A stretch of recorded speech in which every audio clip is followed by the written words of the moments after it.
My name's Tom Standage. I'm the digital editor at The Economist magazine, and I'm also the author of several history books. And my most recent book is called Writing on the Wall, Social Media, the First 2,000 Years, and it provides a sort of long view of social media going back to the Roman period.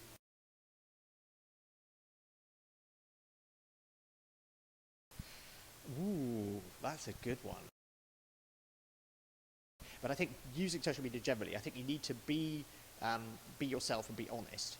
It needs to be a two-way street. So people are going to follow you and be interested in you if you're doing, something useful, sharing useful information, contributing to the discussion, and not just, you can tell when people have kind of been forced to use social media. If they're the CEO of a company or they're an author of a book and they've been told you really need to be on social media, and all they do is kind of sit there and say, buy my book or do this, or my company's really cool, and you just kind of think, oh, this isn't what it's about. It's meant to be a conversation. So I think if you're genuinely part of the conversation, then social media is great because you can make contact with your peers, and then through them you can make contact with other people. So I think being genuine and contributing something are two really important things.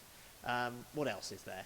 I think being quite promiscuous on using lots of social platforms is very important. There's the classic case that you are most likely to find work through weak ties rather than strong ties. So platforms that allow you to have weak ties are probably going to be more useful. So that would mean LinkedIn, Twitter, rather than, say, Facebook, where friendships have to be approved in two directions. Be yourself, participate in the conversation, a two-way thing.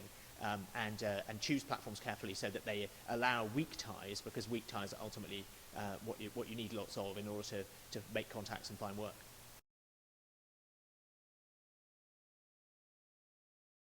Yeah, I'm not sure LinkedIn is a digital CV. I think the best way to think of it is as a kind of digital Rolodex.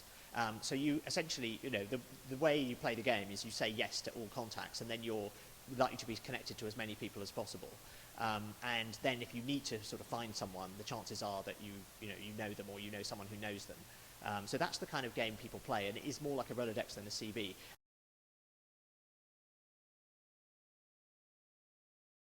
At The Economist, when we hire, we're not really that interested in the CVs because our hiring process for journalists is that we ask for an example article, and we say send in your application, including an article that you think could appear in The Economist. And those articles are actually an amazingly good way of judging whether somebody would be a good journalist or not, because really, people who understand what they're supposed to do and write an article and write it well, you can spot them straight away. And if in fact they just sort of recycle a piece from from the newspaper and don't do a very good job, then you can sort of see that they're not really barking up the right tree. So actually what we tend to do is ignore the CVs, look at the articles. That gives us a pretty good idea of who's worth talking to and who isn't. And at that point we go back and look at the CVs and talk to people's references and so on. So I think for us the CV has never been that important anyway.